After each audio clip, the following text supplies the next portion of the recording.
Welcome back to the Done Deal Show. Lots to talk about this morning. Loads of activity going on. Lots of stories and rumours surrounding the top 6 clubs in the Premier League. Hit like buttons and make sure you are subscribing. Fabrizio Romano, in his daily briefing, has spoke about Arsenal and their pursuit of a striker. And it is very, very interesting reading indeed. He states that Arsenal... another striker making the headlines at the moment for Arsenal is Brian Brobby from Ajax, who is now being linked as a main candidate for Arsenal to strengthen up their front line this summer.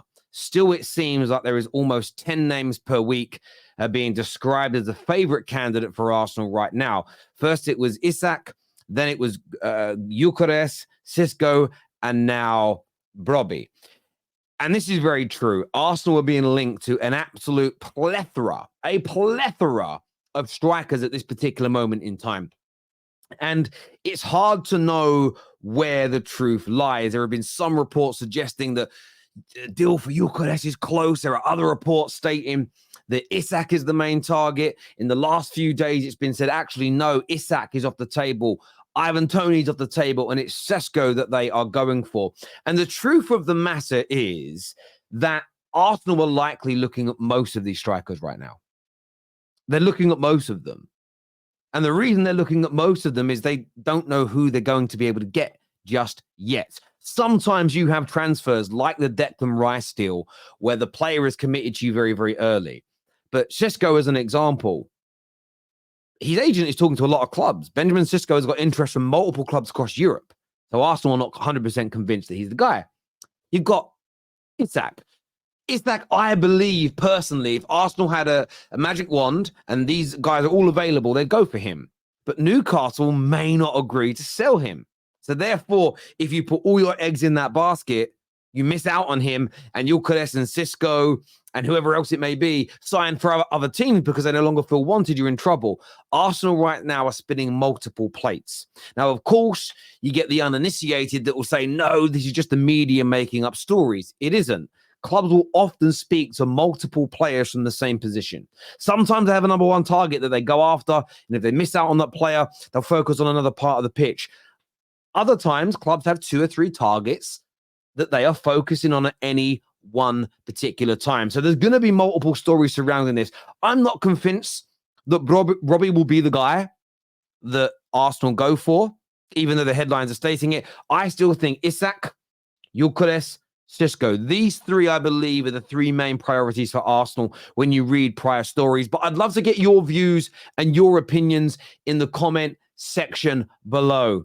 Remember to check out our title sponsor, Brickhouse Nutrition, today. If you want to improve your digestion, your sleep, your general health, even the thickness of your hair, you need to be taking their pure organic superfood supplement. There's no added chemicals. There's no added factory-made gunk. There's no crap. There's no nonsense whatsoever inside of this. It's suitable for the entire family. So scan the QR code on the screen or click on the link below. Get yourself a 15% discount using promo code SQUAD and start to improve your health. Now, moving to Manchester United, a big summer ahead, a huge summer ahead for my football club. And a story that's coming out of Sport Witness today is that Man United are looking at the Wolves left back Ait-Nouri, who's 22 years of age. He's the preferred target this summer, plus Bradley Locko. Now, I don't know much about Bradley Locko. Don't know much about him at all. So I'm not going to sit here and start to wax lyrical about a player that I don't have any real understanding of. I've not watched him play too often. What I have read online is pretty good stuff. But I'm only going by what I have read. Both young, both technically gifted, both got good athleticism. I'm excited about these kind of deals potentially coming to Manchester United. Ait-Nouri would be my preferred choice. That's purely because I've watched him play more. That's all it comes down to. And if someone watching has more understanding of Locko and thinks actually he is the better guy, then tell us in the comment section below. I'd love to be illuminated and educated by you on this subject matter. But I am very excited about the prospects.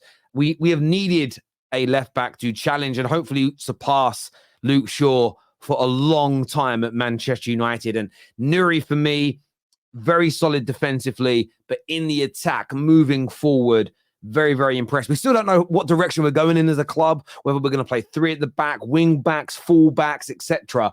But what I like about Ait-Nouri is that you can play him in a back 4. You can play him in as a wing back with 3 centre backs. He's got that technical capability to do both, in my humble opinion. I'd love to get your views on this. Man United fans and rivals, how good a signing would either of these players be for Manchester United? Now, moving back down to London, this story's come out today that Chelsea have sounded out Sporting Lisbon's Almiron and Ipswich Kieran McKenna as potential managerial replacements surrounding the uncertainty of Poch's future. Now, Poch is going to have a meeting with Chelsea where they're going to discuss the future. In that meeting, Poch is going to ask for more control and power with the transfers. Todd Bowley and co are going to say, no, you're going to get an input, you'll have a say, but we will decide who we sign. This could lead to the end of Poch. Chelsea are aware of this. This is why they're out talking to managers. It's basic maths. They have to start doing their due diligence on a new manager in the circumstance where Poch says, well, I'm leaving then. Or they're left with no choice but to fire him, which is a distinct possibility. It could happen 110%. Almiron, listen, I think Almiron will be the preferred choice for a lot of Chelsea fans. I'm not trying to put words in anybody's mouth, but it's interesting that 2 top 6 teams, Man United included, have held talks with the representation of McKenna. Brighton want McKenna to come in and replace the exiting De Zerbi. Ipswich are fighting tooth and nail to keep him at the club.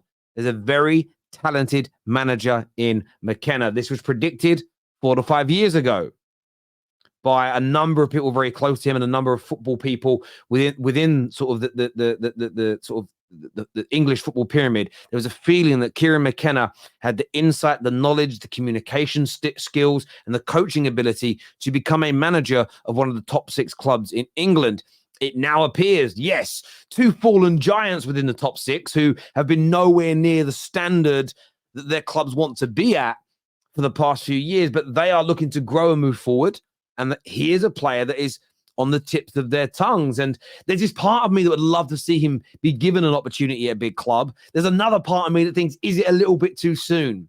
Could he be biting off? Could his eyes be bigger than his belly at this particular moment in time? I think that is a fair challenge. But Chelsea fans, this story is directly about you. Would you like Kieran McKenna? I get a lot of you would say call to Almiron. I understand that.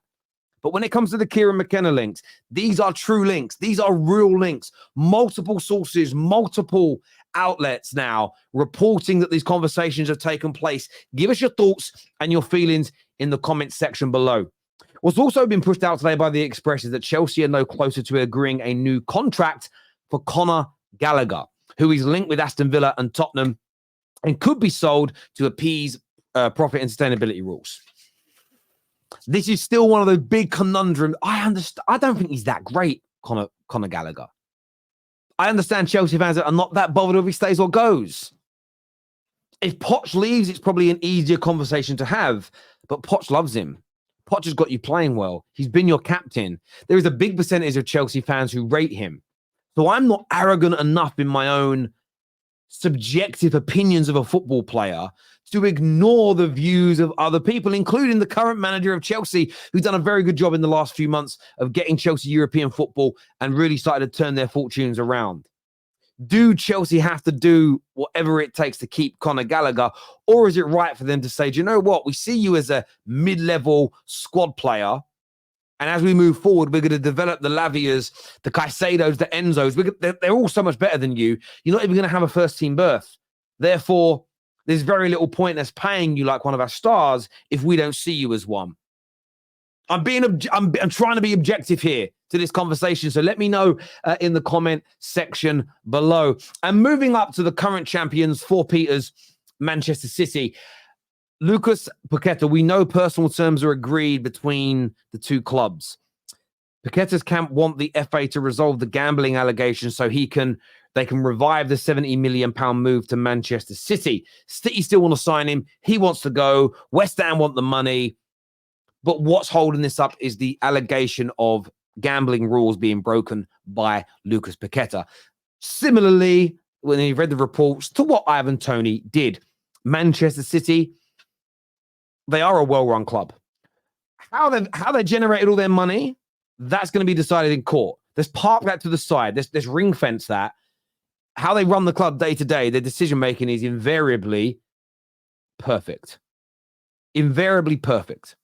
And they are not going to sign a player like Paqueta with this allegation hanging over his head. Imagine they do. Like Newcastle would never have signed Tonali if they'd have known. There's no way City are going to make this mistake. There's no way they're going to mess up. There's no way they're going to do this. Because imagine they sign him and then he gets a year's ban, an 18-month ban, and they can't play him. That would be a waste of money in the short term. You never know how someone's going to be when they return. I'm interested to see when this gets resolved. And City fans, surely you agree with me on that. You don't want your club parting with £70 million of your money for a player that could not feature for the entire season next year. I want your thoughts. I want your feelings in the comments section below. Thank you for tuning into the Done Deal Show. Take care. Goodbye. God bless. And I'll see you again soon. Peace.